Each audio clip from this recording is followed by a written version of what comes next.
Really interesting. I think coming off of especially right out of the Rage Against the Machine in the last set that we did, it's interesting to me actually how different they sound.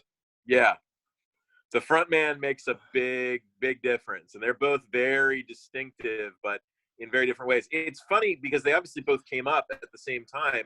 Obviously, Soundgarden was one of the big four of the Seattle sound of grunge. And Rage Against the Machine was kind of doing their own thing, but they were doing it at the same time. Mm-hmm. So I'm sure that these guys played, festivals and other shows together as they were both sort of at the height of their popularities of their first bands. Yeah, I think it's interesting because it's the front man, but I think that the musicians are leaning into a different way of playing too. Although I would say it's refreshingly, as a bassist, bass forward for a rock song. Great, a little like I love how much you can do with very minimal, because obviously that was a live show, but there's just that little light special like orange up on Chris Cornell. Yeah, there, like it really it did a lot for the Fire vibe. Like it doesn't take a lot to make a statement artistically there. Right. Speaking of Tim Comerford, the bassist, does he own a shirt? Like, should we take up a collection? I think this is a lifestyle choice. Oh, I see. I think he could own a shirt if he chose, but maybe like once you tattoo that much of your torso, yeah, you're basically wearing a shirt of ink. And when you want to share, like I don't wear like wrist things, partially because of the tattoos, partially because I don't like things touching my wrist. You could wear like a halter top because then his shoulders would still be there. You go, exposed. I could wear a halter top too. This I feel we have strayed from our original. So Fire. Fantastic.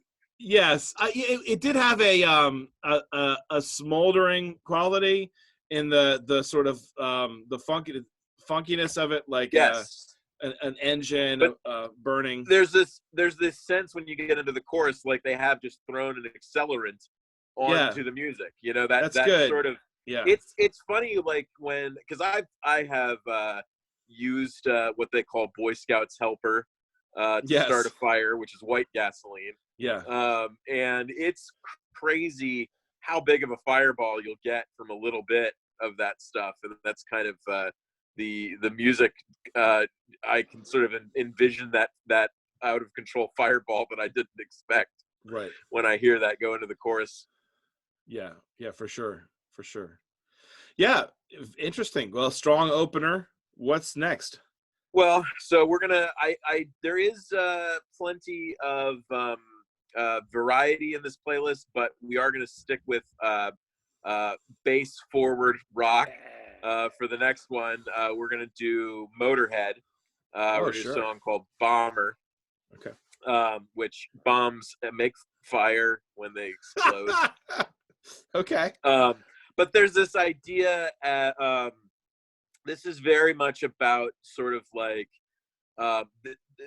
there are rock songs that celebrate. I love songs that celebrate the thing that they are. They just they're just so like gratuitously self-aggrandizing in the best way. Like, we're gonna make a rock song about how great rock is, and like you don't hear like necessarily that in every genre. Maybe you do, but you hear a lot of it in rock.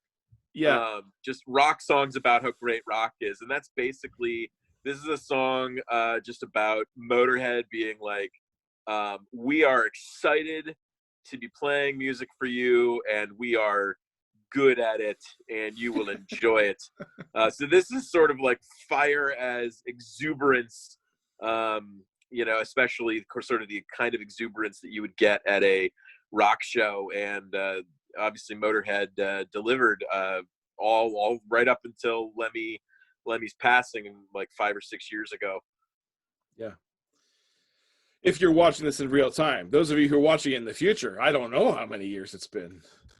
This important historical document. They'll be like, wait a minute, Lemmy has been reanimated. That's right. Yes. before he Like, became his robot form. That's right. He basically preserved all of his body with all of the the liquor that he was That's drinking. right. Yes. Awesome. Well, in honor then of Lemmy, let's give it a listen.